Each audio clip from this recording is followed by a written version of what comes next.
Depuis des décennies, Walt Disney Pictures adapte à l'écran des contes de fées magiques destinés aux enfants.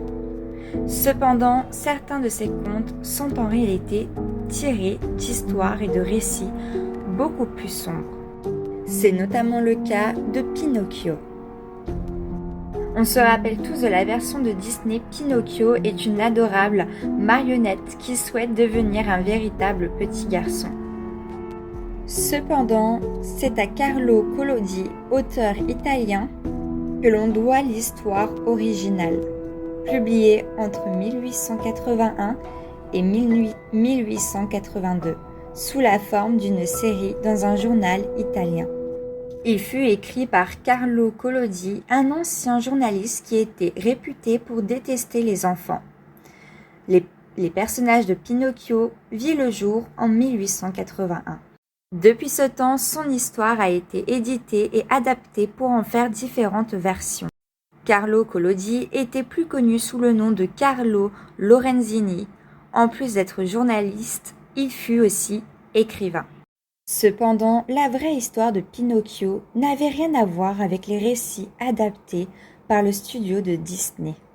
Dans l'extrait de l'un de ces récits, on a retrouvé les phrases suivantes. « Il était une fois un roi. Mes petits lecteurs disent sans doute en un éclair, non les enfants, vous avez tort. Il était une fois un morceau de bois. » Pinocchio fut le morceau de bois dont l'auteur a fait mention dans son livre. Depuis, cette histoire a été adaptée en film environ 18 fois. Dans le récit d'origine, Pinocchio est un petit garçon égoïste et un peu fiable.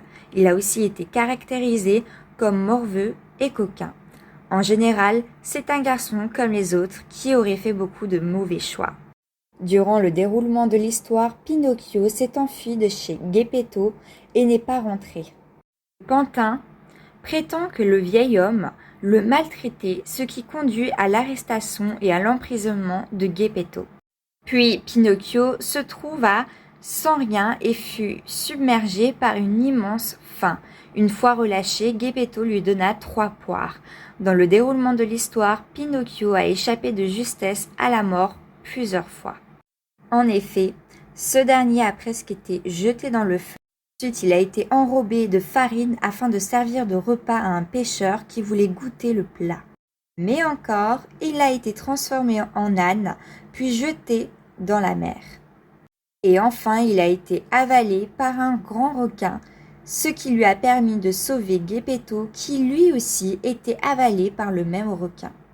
Voici la morale qu'on a pu tirer de l'histoire.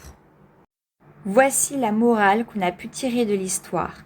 Instruisez-vous, informez-vous, ne laissez pas les autres tirer vos ficelles. Mais quelle est la fin de l'histoire de Pinocchio ?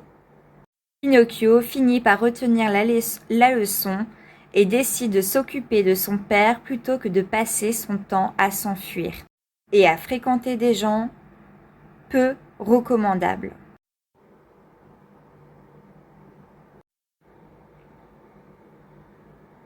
Et toi, est-ce que cette histoire t'a plu ? N'hésite pas de le marquer en commentaire, à t'abonner, liker et partager.